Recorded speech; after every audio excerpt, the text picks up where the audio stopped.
이해가 되는 성경 통독입니다. 요한계시록은 상징이 많이 사용되어져 있는 책입니다. 상징은 글자 그대로 문자적으로 이해하면 안 되죠. 그것이 의미하는 바, 뜻하는 바를 찾아야 하는 거죠. 상징 언어는 시와 비슷하다고 말할 수 있습니다. 우리가 시를 읽을 때 시를 그 글자 그대로의 의미로 받아들이지 않습니다. 예를 들어서 나를 키운 것은 파라리 바람이었다. 이런 서정도 시인의 시가 있잖아요. 그러면 진짜 바람이 나를 키운 건 아니죠. 파라리 바람이었다는 것은 내가 지금까지 성장하고 자라온 과정이 그토록 파란만장했다라거나 아니면 나는 따뜻하게 돌봐주는 돌봄 가운데 있지 못했다. 이런 의미로 받아들여야겠죠. 근데 그것을 진짜 바람이 사람을 키웠다 이렇게 받아들인다면 우리가 시를 잘못 읽는 거죠. 그런 것처럼 요한계시록을 해석할 때도 문자 그대로를 해석하는 것이 아니고 그 문자가 가지고 있는 상징을 시적으로 해석하는 것이 바람직하다고 말할 수 있습니다. 그렇다고 해서 상징들 하나하나가 어떤 구체적인 대상을 지목하고 있다라고 해석하는 것도 부적절합니다. 앞서 말씀드린 것처럼 그런 식의 해석들은 역사 속에서 계속 반복되어져 왔습니다. 그러니 그것이 성경이 말씀하시는 참된 의미라고 볼 수는 없겠지요. 오히려 그와 같은 묘사들을 통해서 성경이 무엇을 말씀하시기에 그 맥락을 짚어가면서 이해하는 것이 더 필요한 해석이다 이렇게 말할 수 있겠습니다. 요한계시록 6장입니다. 내가 보매 어린 양이 7인 중에 하나를 떼시는데 그 중에 내가 들으니 네 생물 중에 하나가 우리의 소리같이 말하되 오라 하기로 이에 내가 보니 흰 말이 있는데 그 탄자가 활을 가졌고 멸류관을 받고 나아가서 이기고 또 이기려고 하더라. 둘째 인을 떼실 때 내가 들으니 둘째 생물이 말하되 오라 하니 이에 다른 붉은 말이 나오더라. 그 탄자가 허락을 받아 땅에서 화평을 제하여 버리며 서로 죽이게 하고 또 큰 칼을 받았더라. 셋째 인을 떼실 때 내가 들으니 셋째 생물이 말하되 오라 하기로 내가 보니 검은 말이 나오는데 그 탄자가 손에 저울을 가졌더라. 내가 네 생물 사이에서 나는 듯한 음성을 들으니 이르되 한 데나리온의 밀 한 대요 한 데나리온의 보리 석 대로다. 또 감람류와 포도주는 해치지 말라 하더라. 넷째 인을 떼실 때 내가 넷째 생물의 음성을 들으니 말하되 오라 하기로 내가 보매 청황색 말이 나오는데 그 탄자의 이름은 사망이니 음부가 그 뒤를 따르더라. 그들이 땅 4분의 1의 권세를 얻어 검과 흉년과 사망과 땅의 짐승들로서 죽이더라. 다섯째 인을 떼실 때 내가 보니 하나님의 말씀과 그들이 가진 증거로 말미암아 죽임을 당한 영혼들이 제단 아래에 있어 큰 소리로 불러 이르되 거룩하고 참되신 대주제여 땅에 거하는 자들을 심판하여 우리 피를 갚아주지 아니하시기를 어느 때까지 하시려 하나이까 하니 각각 그들에게 흰 두루마기를 주시며 이르시되 아직 잠시 동안 쉬되 그들의 동무 종들과 형제들도 자기처럼 죽임을 당하여 그 수가 차기까지 하라 하시더라. 내가 보니 여섯째 인을 떼실 때 큰 지진이 나며 해가 검은 털로 짠 상복같이 검어지고 달은 온통 피같이 되며 하늘의 별들이 무화과나무가 대풍에 흔들려 설익은 열매가 떨어지는 것 같이 땅에 떨어지며 하늘은 두루마리가 말리는 것 같이 떠나가고 각 산과 섬이 제자리에서 옮겨지매 땅의 임금들과 왕족들과 장군들과 부자들과 강한 자들과 모든 종과 자유인이 굴과 산들의 바위 틈에 숨어 산들과 바위에게 말하되 우리 위에 떨어져 보좌에 앉으신 이의 얼굴에서와 그 어린 양의 진노에서 우리를 가리라. 그들의 진노에 큰 날이 이르렀으니 누가 능히 서리오 하더라. 이 두루마리에 있는 7개의 봉인 하나씩 뗄 때마다 흰 말을 탄 자가 나타나고 붉은 말을 탄 자가 나타나고 검은 말 탄 자 또 청황색 말을 탄 자가 나타나더라 하는 것은 이런 힘 있는 나라들 그런 나라들이 일어서면서 곳곳에 전쟁이 일어나더라는 겁니다. 그러면서 기근이 들고 물자가 귀한 일이 벌어지고 또 그 와중에 다섯째 인을 떼니까 죽임당한 영혼들이 제단 아래 있더라. 즉 그리스도인들에 대한 박해가 시작되었다 하는 것을 의미하는 거죠. 자, 이런 식으로 이 세상에 여러 가지 환란과 전쟁이 닥쳤다 하는 것을 묘사하는 겁니다. 그런데 문제는요. 그 봉인을 하나씩 뗄 때마다 그 말탄 자들이 나오는데 그 말탄 자들이 다 내 생물의 허락을 받더라 하는 거예요. 그들이 아무리 강한 힘을 갖고 있어도 하늘에 있는 힘이 그들을 제어하고 있다는 것을 말해주는 것이죠. 7장입니다. 2일 후에 내가 내 천사가 땅 네 모퉁이에 선 것을 보니 땅의 사방의 바람을 붙잡아 바람으로 하여금 땅에나 바다에나 각종 나무에 불지 못하게 하더라.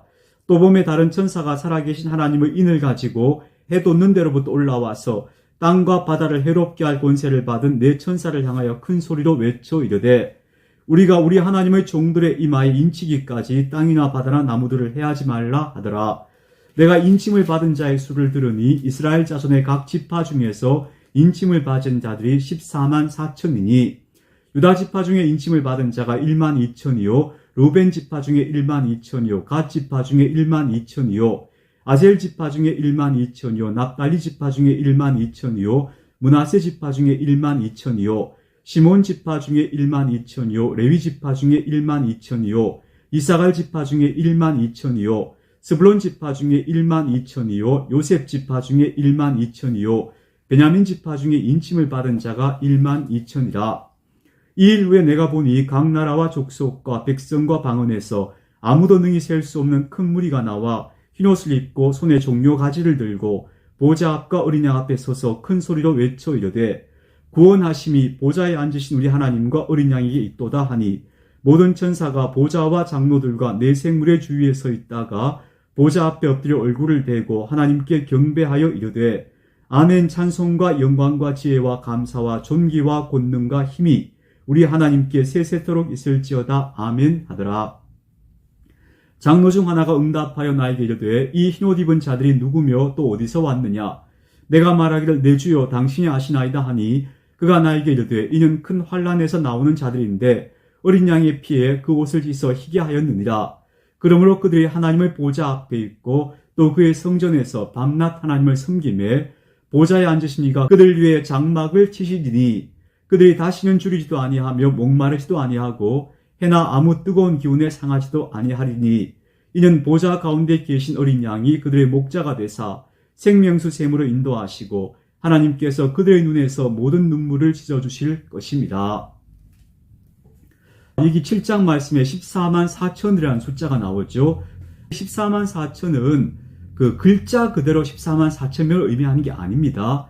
앞에서 제가 12라는 숫자가 완전수라고 했죠. 그래서 12,000 하면 어떤 의미인가 하면요. 그 완전수인데 되게 많은 숫자를 가리키는 거예요. 근데 그 12,000명 곱하기 12 하면 14만 4천입니다. 그러니까 12 곱하기 12 곱하기 또 1000이 된 거예요. 그러니까 이게 어마어마하게 많은 숫자를 말하는 겁니다. 말하자면 구원받은 큰 무리를 말하는 것이지 이것이 꼭 14만 4천 명만이 구원받는다는 의미가 아닙니다. 8장입니다. 일곱째 인을 떼실 때에 하늘이 반 시간쯤 고요하더니 내가 보매 하나님 앞에 일곱 천사가 서 있어 일곱 나팔을 받았더라. 또 다른 천사가 제단 곁에 서서 금향로를 가지고 많은 향을 받았으니 이는 모든 성도의 기도와 합하여 보좌 앞 금제단에 드리고자 함이라. 향연이 성도의 기도와 함께 천사의 손으로부터 하나님 앞으로 올라가는지라. 천사가 향로를 가지고 제단에 불을 담아다가 땅에 쏟음에 우레와 음성과 번개와 지진이 나더라. 일곱 나팔을 가진 일곱 천사가 나팔 분기를 준비하더라. 첫째 천사가 나팔을 보니 피 섞인 우박과 불이 나와서 땅에 쏟아짐에 땅의 3분의 1이 타버리고 수목의 3분의 1도 타버리고 각종 푸른 풀도 타버렸더라. 둘째 천사가 나팔을 부니 불 붙는 큰 산과 같은 것이 바다에 던져짐에 바다의 3분의 1이 피가 되고 바다 가운데 생명 가진 피조물들의 3분의 1이 죽고 배들의 3분의 1이 깨지더라. 셋째 천사가 나팔을 부니 횃불같이 타는 큰 별이 하늘에서 떨어져 강들의 3분의 1과 여러 물샘에 떨어지니 이 별 이름은 쓴쑥이라. 물의 3분의 1이 쓴쑥이 되매 그 물이 쓴 물이 되므로 많은 사람이 죽더라. 넷째 천사가 나팔을 부니 해 3분의 1과 달 3분의 1과 별들의 3분의 1이 타격을 받아 그 3분의 1이 어두워지니 낮 3분의 1은 비추임이 없고 밤도 그러하더라. 내가 또 보고 들으니 공중에 날아가는 독수리가 큰 소리로 이르되 땅에 사는 자들에게 화가 있으리니 이는 새 천사가 불어야 할 나팔 소리가 남아있음이로다 하더라. 다섯째 천사가 나팔을 불매 내가 보니 하늘에서 땅에 떨어진 별 하나가 있는데 그가 무저갱의 열쇠를 받았더라. 그가 무저갱을 여니 그 구멍에서 큰 화덕의 연기 같은 연기가 올라오매 해와 공기가 그 구멍의 연기로 말미암아 어두워지며 또 황충이 연기 가운데로부터 땅 위에 나오매 그들이 땅에 있는 정갈의 권세와 같은 권세를 받았더라. 그들에게 이르되 땅의 풀이나 푸른 것이나 각종 수목은 해하지 말고 오직 이마에 하나님의 인침을 받지 아니한 자들만 해하라 하시더라. 그러나 그들을 죽이지는 못하게 하시고 5달 동안 괴롭게만 하게 하시는데 그 괴롭게 함은 전갈이 사람을 쏠 때 괴롭게 함과 같더라. 그날에는 사람들이 죽기를 구하여도 죽지 못하고 죽고 싶으나 죽음이 그들을 피하리로다. 황충들의 모양은 전쟁을 위하여 준비한 말들 같고 그 머리에 금 같은 관 비슷한 것을 썼으며 그 얼굴은 사람의 얼굴 같고 또 여자의 머리털 같은 머리털이 있고 그 이빨은 사자의 이빨 같으며 또 철 호심경 같은 호심경이 있고 그 날개들의 소리는 병거와 많은 말들이 전쟁터로 달려 들어가는 소리 같으며 또 정갈과 같은 꼬리와 쏘는 살이 있어 그 꼬리에는 5달 동안 사람들을 해하는 권세가 있더라. 그들에게 왕이 있으니 무저갱의 사자요 히브리어로는 그 이름이 아비돈이요 헬라어로는 그 이름이 아볼로온이더라. 첫째 화는 지나갔으나 보라 아직도 이후에 화 둘이 있으리로다.